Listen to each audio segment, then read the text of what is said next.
this isn't just any story. This happened to a friend of mine, a girl whose encounter with the dark underbelly of online dating will chill you to the bone. It will haunt your nights and shadow your days. Our friend Anna was like any of us, eager for connection, swiping through Tinder in search of a spark. She matched with a guy, and from their first exchanges, he seemed perfect. Charming, handsome, with a smile that could light up the darkest of rooms, he was everything she had hoped for. Their first 2 dates were like something out of a fairy tale. Coffee dates that turned into long walks under the canopy of stars, where the world seemed right and the dangers of the night felt miles away. She was swept off her feet, caught in the whirlwind of a budding romance, or so she thought. For their 3rd date, he suggested something more intimate, a night in at his place, just the 2 of them, wine, and the promise of a connection that seemed to grow deeper. Anna, feeling a sense of safety and trust in him, agreed. The night was set, and with a heart full of hope, she stepped into his world, unaware of the nightmare that awaited. The evening began like any other. He poured her a glass of wine, and they settled into a comfortable rhythm of laughter and conversation. But as the night wore on, a sinister shadow crept into the room.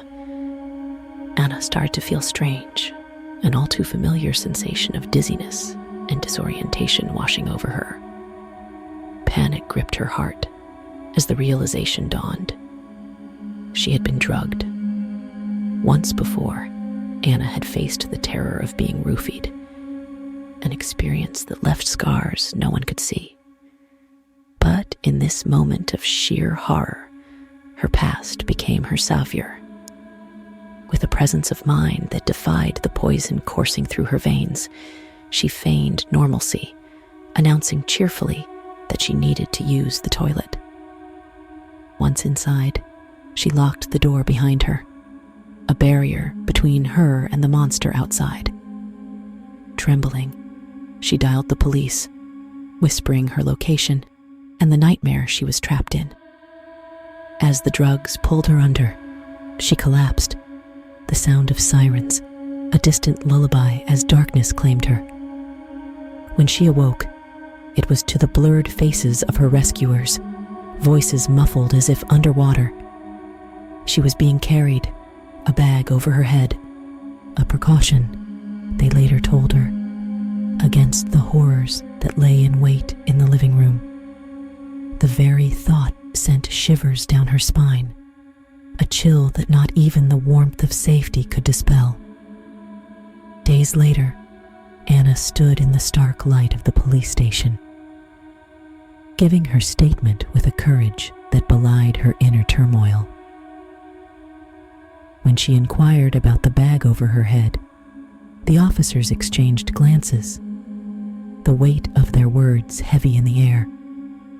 They had shielded her from a sight too gruesome, too vile for her eyes, a tableau of unspeakable horrors that her captor had prepared for her in the living room.